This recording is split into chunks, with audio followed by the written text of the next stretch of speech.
ആഘോഷങ്ങൾ പുരോഗമിക്കുകയാണ്. ഇതിന്റെ തത്സമയ ദൃശ്യങ്ങളാണ് ഇപ്പോൾ പ്രേക്ഷകർ കാണുന്നത്. ലൂർദ് മെത്രോപൊളിറ്റൻ കത്തീഡ്രൽ നിന്നുള്ള ദൃശ്യങ്ങളാണ് പ്രേക്ഷകർ കാണുന്നത്. തൃശൂർ അതിരൂപത ആർച്ച് ബിഷപ്പ് മാർ ആൻഡ്രൂസ് താഴത്ത് പ്രാർത്ഥനാ ചടങ്ങുകൾക്ക് മുഖ്യ കാർമ്മികത്വം വഹിക്കുകയാണ്. ഇപ്പോൾ പ്രദക്ഷിണം ആരംഭിച്ചിട്ടുണ്ട്. അതിന്റെ കൂടുതൽ വിശദാംശങ്ങൾ സൂരജ് സജി നൽകും. സൂരജ് പറയും.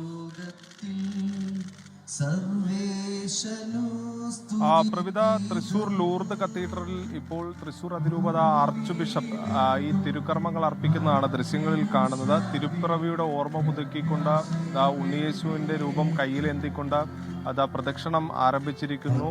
ലൂർദ് കത്തീഡ്രലിന്റെ മുൻവശത്താണ് ഇപ്പോൾ പ്രദക്ഷിണം നടന്നുകൊണ്ടിരിക്കുന്നത്. കുർബാന അർപ്പിച്ച ശേഷമാണ് ഇപ്പോൾ ഉണ്ണിയേശുവിന്റെ രൂപം കയ്യിലേന്തിക്കൊണ്ട് പ്രദക്ഷിണം ആരംഭിച്ചിരിക്കുന്നത്. നിരവധി വിശ്വാസികളാണ് ഇത് കാണുന്നതിന് വേണ്ടി ലൂർദ് കത്തീഡ്രലിൽ എത്തിയിരിക്കുന്നത്. രാത്രി കുർബാനയിലടക്കം പങ്കെടുക്കുന്നതിന് വേണ്ടി നിരവധി ആളുകൾ നേരത്തെ മുതൽ തന്നെ പള്ളിയിൽ എത്തിയിരുന്നു. വലിയ തിരക്ക് തൃശൂർ ലൂർദ് കത്തീഡ്രലിലും അനുഭവപ്പെടുന്നുണ്ട്. വിവിധ ദേവാലയങ്ങളിൽ ഇന്ന് ഈ തിരുപ്പിറവിയുടെ ഭാഗമായുള്ള തിരുക്കർമ്മങ്ങൾ പുരോഗമിക്കുകയാണ്. അവിടെ എല്ലാം തന്നെ വലിയ ജനാവലി ഈ തിരുക്കർമ്മങ്ങളുടെ ഭാഗമാകുന്നുണ്ട്.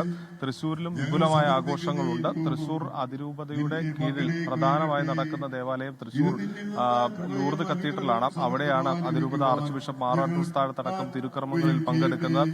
ഇപ്പോൾ ഉണ്ണിയേശുവിന്റെ തിരുരൂപം കയ്യിലേന്തിക്കൊണ്ടുള്ള പ്രദക്ഷിണ ചടങ്ങുകളാണ് ഇപ്പോൾ പുരോഗമിക്കുന്നത്. പ്രവിധ ശരി, സൂരജ് സജിയാണ് വിവരങ്ങൾ നൽകിയത്. ഉണ്ണിയേശുവിനെ കയ്യിലേന്തിക്കൊണ്ടുള്ള പ്രദക്ഷിണം അതിപ്പോൾ നടക്കുകയാണ്. തൃശൂർ ലൂർദ് മെട്രോപൊളിറ്റൻ കത്തീഡ്രലിൽ നിന്നുള്ള വിശേഷങ്ങളാണ് സൂരജ് സജി പങ്കുവച്ചത്. ലോകമെമ്പാടുമുള്ള ദേവാലയങ്ങളിൽ വിവിധ തരത്തിലുള്ള ആഘോഷങ്ങൾ നടക്കുന്നു.